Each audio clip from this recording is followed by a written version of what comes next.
Welcome to my channel, and I'm back with you once again with another video of Microsoft Flight Simulator 24. In the series of videos that I'm doing for the Flybywire Airbus A320 Neo, this is going to be another one in which I will show you how to perform an ILS approach and landing. Before this, I've uploaded videos in which I've covered how to configure the EFB and the MCD of this plane, then how to start this plane from the cold and dark state, flight it on autopilot, and how to take this plane up in the air. And now this is related to ILS approach and landing. I will give you all the links in the description, and you can just go and follow any of the link as per your learning curve for this plane.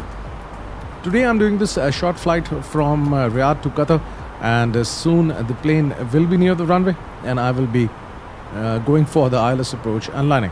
But before this, I have to do a few things over here in the cockpit. So let's keep an eye over here as well.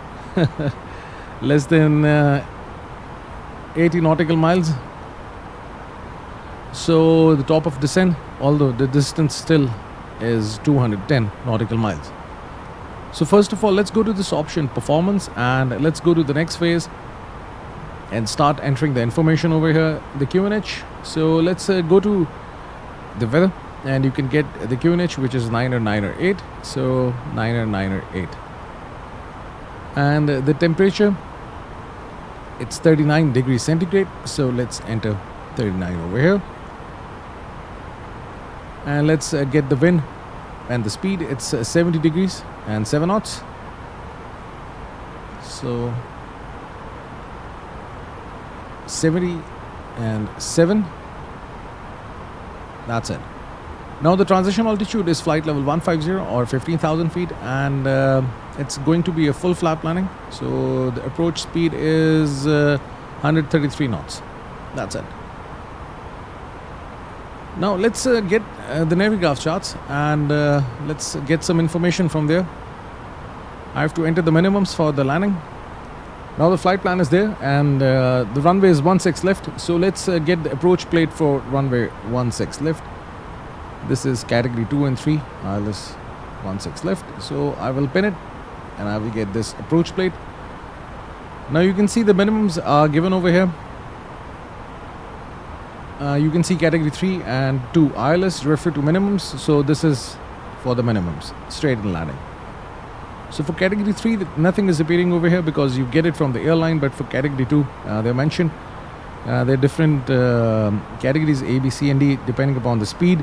So as your speed is between 120 and 140 knots, so that's why you will be selecting C. Now over here you have got two readings, the sea and altitude and the sea and height. The sea and altitude is based on the barometric pressure, and height is based on the radio. So radio is actually a technique in which the plane sends radio signals to the ground to get the altitude. If the ground is uneven, you will not have the correct reading. So that's why it's advisable to select the altitude based on the barometric pressure, which is 130 feet above the sea level, not the runway, because above the runway is 117 feet.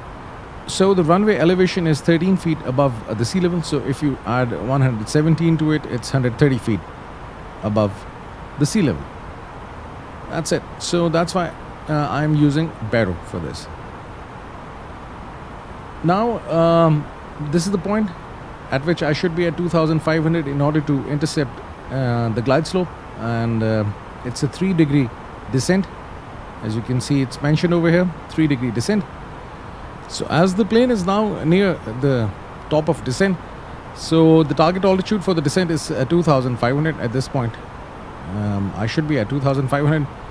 That's it. So let's set the altitude, and if you move this outer knob to 100, you can change the units in hundreds. So it's 2,500.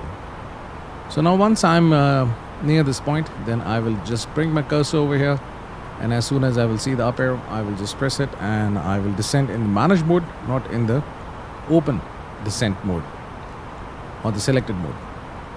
Now the top of descent is near, so I can start the descent right now. So just press it, and now you can see the descent has started, and it's in the managed mode. Now you can see this green dot. This is actually an indicator for the deviation from the vertical path. So this should be in the middle. If it's above, it means you are lower than the vertical path or the calculated vertical path of this flight plan. And if ladies and gentlemen, as we have noticed, we have begun our initial let's wait for the announcement. Now would be a good time to wrap up any business you need to take care of as we prepare for our approach. If you are up, once you return to your seat, we ask that you remain seated until the aircraft arrives safely at the gate. Flight attendants, please prepare the cabin for a wrap. That's it. So if this is over here below, it means you are higher than the vertical path, and you have to increase the descent rate. So if you are higher than the vertical path, then it's an issue, because if you are near the runway and still you are higher than the calculated vertical path, then it will be really difficult to land. If you're lower than the vertical path, then still you can manage. So just make sure that this remains in the middle, and as soon as it starts to move over here in this region, you can apply speed brakes in order to increase the vertical speed or the descent rate. That's it. So now the plane will actually keep on following all the speed constraints and everything. Right now you can see this is a deceleration point. The speed right now is 290 knots. In terms of Mach, it's 0.728.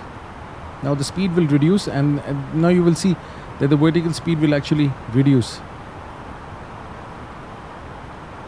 This is something really interesting, and you can also see this zigzag arrow that's appearing over here. This actually indicates that the plane will be following the glide, the vertical path by this point. As you can see, it's appearing over here. So right now the plane is now going higher than the vertical path, because the speed is now, the target speed is 250 knots, and the plane's vertical speed is now reducing, or the descent rate is reducing. So that's why it might miss.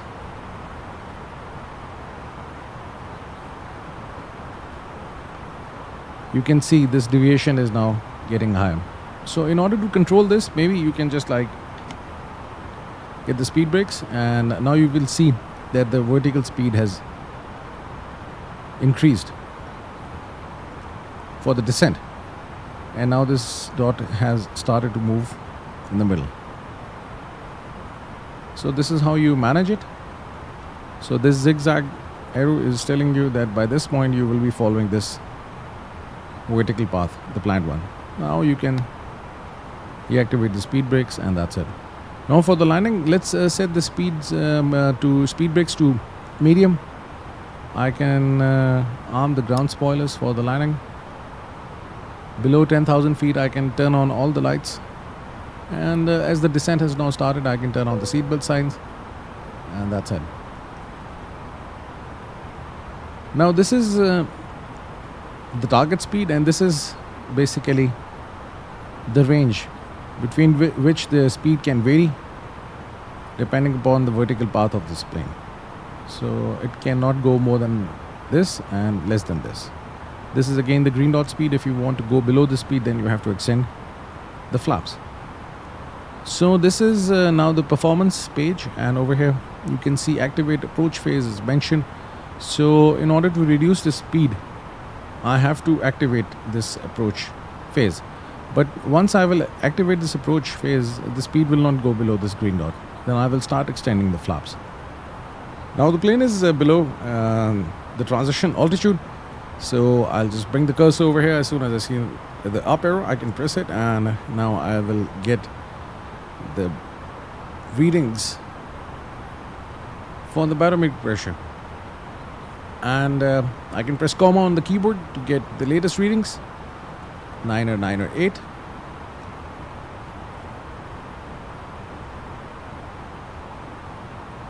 Now the altimeter is getting adjusted based on the barometric pressure. So let's go and check whether I have the right information over here. In the MCDU, 9 or 9 or 8, which is correct. By the way, you can also get the weather information from the ATIs. Let's say if you're doing a long flight, it was a short flight, obviously the weather will not change so much in 1 hour. But let's say if you're carrying out a 4 or 5 hours of flight, you can see the runway has now changed. So if I was like flying with the ATC, then I will get the new runway. So we can just carry on with this approach and landing, otherwise I can change the runway. I'm not doing this because mostly the beginners are watching this video, so that's why I will just keep it like this. But I will upload another video with the ATC, and then I will show you that if the runway changes, then how you will change it. Otherwise you can just press this button, arrival, and then you can change the runway and the arrival procedure. So I don't want to mess with the flight right now. So if you open the approach plate, you will see the ATIS over here, 126, so decimal 825, so 126 825. And if I tune into this frequency, if I increase the volume, Oscar Tango Hotel Airport Information Alpha 1400 Zulu, wind 027 at 10, visibility. So this is actually the volume. Sky condition. So now you can also get the wind information and the temperature and everything from the ATIs. So now soon the plane will be crossing 10,000 feet, and then I will turn on the lights for the landing. That's it. Or rather, I can do it right now.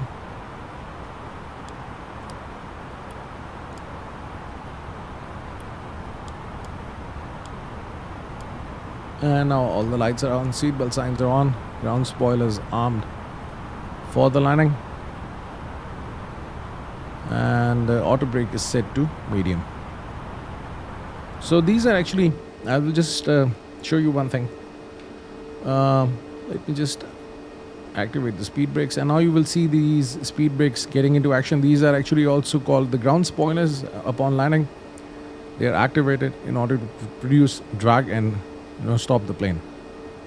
So that's why you arm the ground spoilers, because as soon as you will activate the reverse thrust, you will bring the thrust levers all the way to this position, then the ground spoilers will also come into action. And if you are not using any controller, then on your keyboard, if you press F, you can increase or decrease the throttle. So just keep on pressing F on landing, and the thrust levers will come to this position, reverse thrust. Although I'm using now the Thrustmaster T6 quadrant, so I will adjust the thrust levers over there. Today in this video I will attempt an auto land. So once I am flying the approach, then I will activate approach from here as well, and then I will turn on the autopilot. You cannot autopilot too, so I will try. I haven't tried it before with this plane in this simulator, although in 2020 I have tried it, but let's see if it works. If it doesn't, then I can just land the plane manually by turning off the autopilot by pressing this button, and then I can land this plane. So let's wait for the plane to fly this complete route, and then once I'm near the approach, then I will just take you from there. So now the plane is near the runway, and some little more distance to cover. You can see there is this altitude constraint at 7,000 feet, so that's why the plane is at 7,000 feet. Now the descent is started. That's good. With this, I can also go to this option, performance, and I can activate approach, and that's it. Now the speed will reduce and it will not go below this point. Now you can see there's a huge deviation. The plane is not descending because the speed is getting reduced. So that's why I had to get the speed brakes. Now with the speed brakes, you can see they are in action. The speed is getting reduced, and you can see the vertical speed for the descent has increased. Yes, I think I'm going to miss this this altitude constraint. I should have been below 3,500 by this point. Let's see if it happens.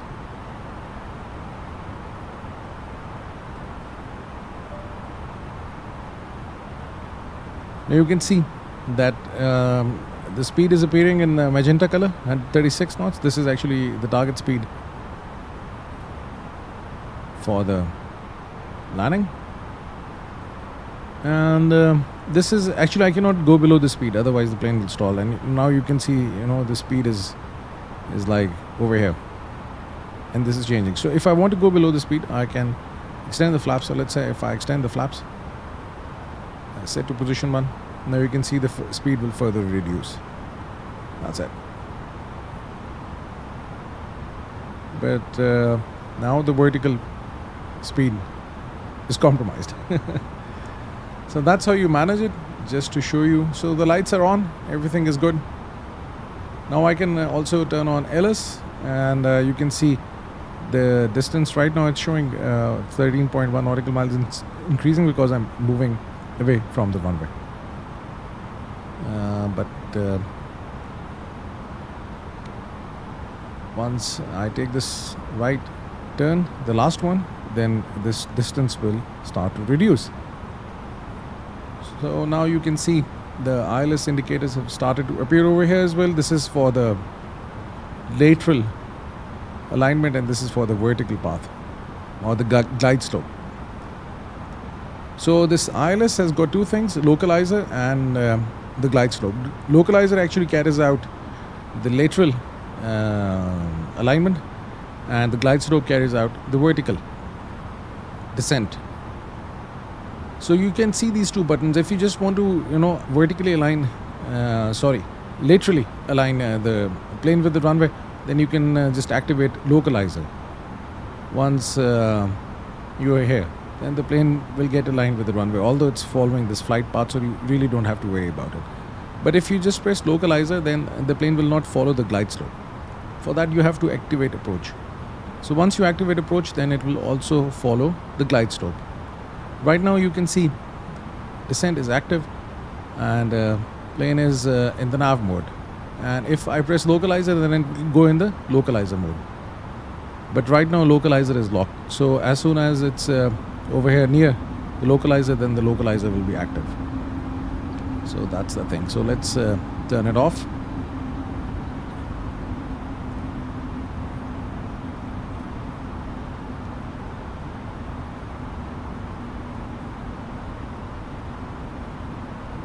Speed brake is still engaged. Oh, I can disengage the speed brake. That's it. And now the plane will turn right. So you will get all the indications and everything over here on the upper E-cam.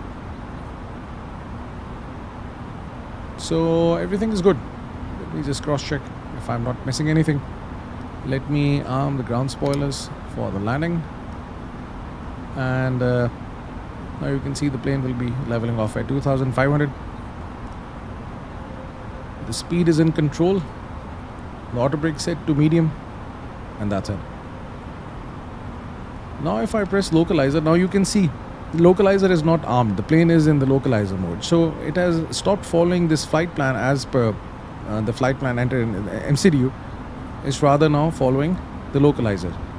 ILS is actually a ground-based navigation device system, and it makes the plane follow this approach properly and lands the plane. So that's fine. Now I can just turn off localizer and go back into the nav mode, and I can activate approach. So as I told you before, the approach will actually not only follow the localizer but also the glide slope. Right now you can see again the plane is back in the localizer mode as it's now following the localizer, and the glide slope is armed. Vertical speed, I can just take it back to the manage mode. Now you can see the plane is still in the descent mode, but the glide slope is armed. It's appearing in cyan color. So this is what's armed, and after this phase it will be active. So altitude star, it means the plane is at the altitude, given altitude. Can I press autopilot 2 and go for the auto land? You can see category 3 dual is appearing over here, which means autopilot 1 and 2 is active, and now the plane can auto land. And Barrow 130, this is actually the minimums based on the Barrow. Autopilot 1 and 2 is active, and flight director 1 and 2 is active. Now you can see the plane has started to follow the glide slope automatically. So now it's following the localizer and the glide slope, not following the flight plan as per the flight plan in the MCDU. 8 nautical miles away, the runway, I can extend the flaps and set them to position 2. That's it. 6 nautical miles before the runway, I will Lower the gears.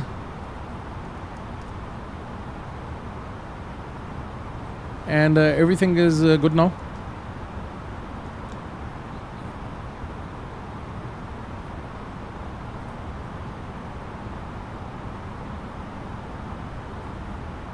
You can see landing gear down.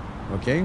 Now you can see the plane has guessed what is the phase of the flight, and it has started to show you this information. So 6 nautical miles, and I can lower the gears.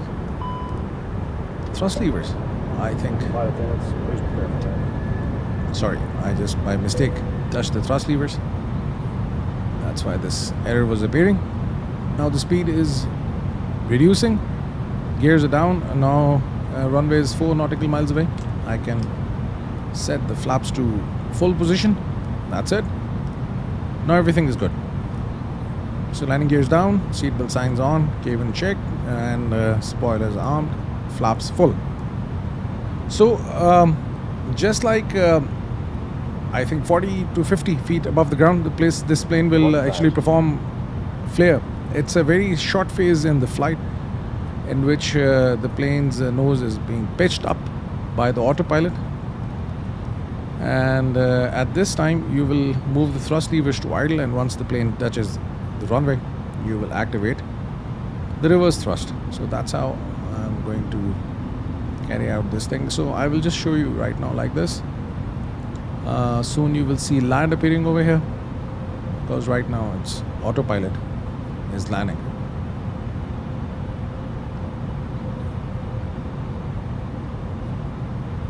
So everything looks good, and let's see what happens. 400. You can see PAPI lights, 2 red, 2 white. It means the plane is following the glide slope.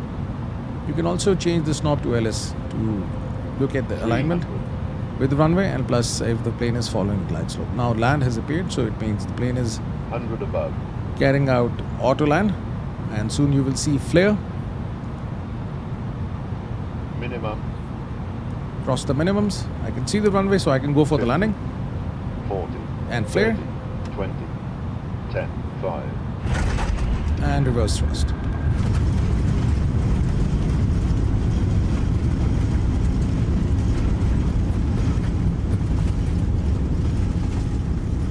Below 80 knots, I can just like deactivate the reverse thrust. Now the brakes are in action.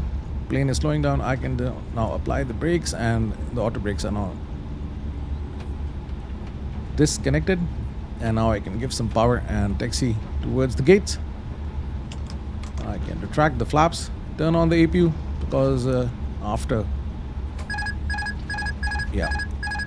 because I'm now moving the controller, so that's why autopilot is now off. So after the parking, I will wait for the ground power unit to be connected, so I will be turning off the engines. Meanwhile, I need some power, so that's why I'm turning on the APU. I don't know why this this assist for the taxi started to appear. Maybe after the update, because yesterday there was an update. That's okay. I can move this to arc. Come on. It's still there. Bit. You can see the flight plan has disappeared now.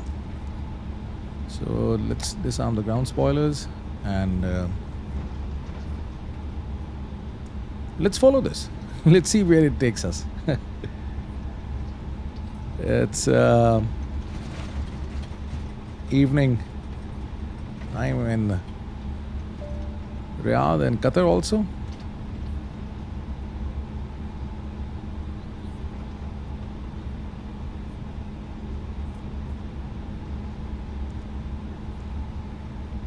It's 5:37. UTC time is 2:37, 3 hours difference. So I found one parking gate for the parking. So there's some issue with this simulator. Every time when you land, all the parking gates are full. So I'll just stop the plane over here, apply the parking brakes, and now I can turn off the lights. So let me also turn on the lights for the cockpit. Okay. lights actually. So let's turn off the wing light, the nose light, and the landing lights. I turned them off after the landing, and runway turn off lights. So the lights are now off. That's it. APU is available, so I can turn off the engines now, and that's it. So I can just like turn off the engines, and with this I can turn off the seatbelt signs and disarm the emergency exit door signs, and let's see if I have the ground power available. So ground power unit, oh, it's connected, so I can switch to external power and turn off the master. Switch for the APU. Beacon off as the engines are now off. Strobe, I can keep it at auto. Nav lights can remain on. Let's turn off the oxygen supply and the fuel pumps. The doors verified. That's it. And everything looks good now. Now this plane is actually ready for another flight. Jetway is not connected, so I can connect the jetway. I'm using actually GSX Pro, so that's why. No jetway here. Okay. I should have been here. Maybe it would. Anyhow, or I can operate the stairs. Let's see if the stairs are available. Let's see if they're working. Oh.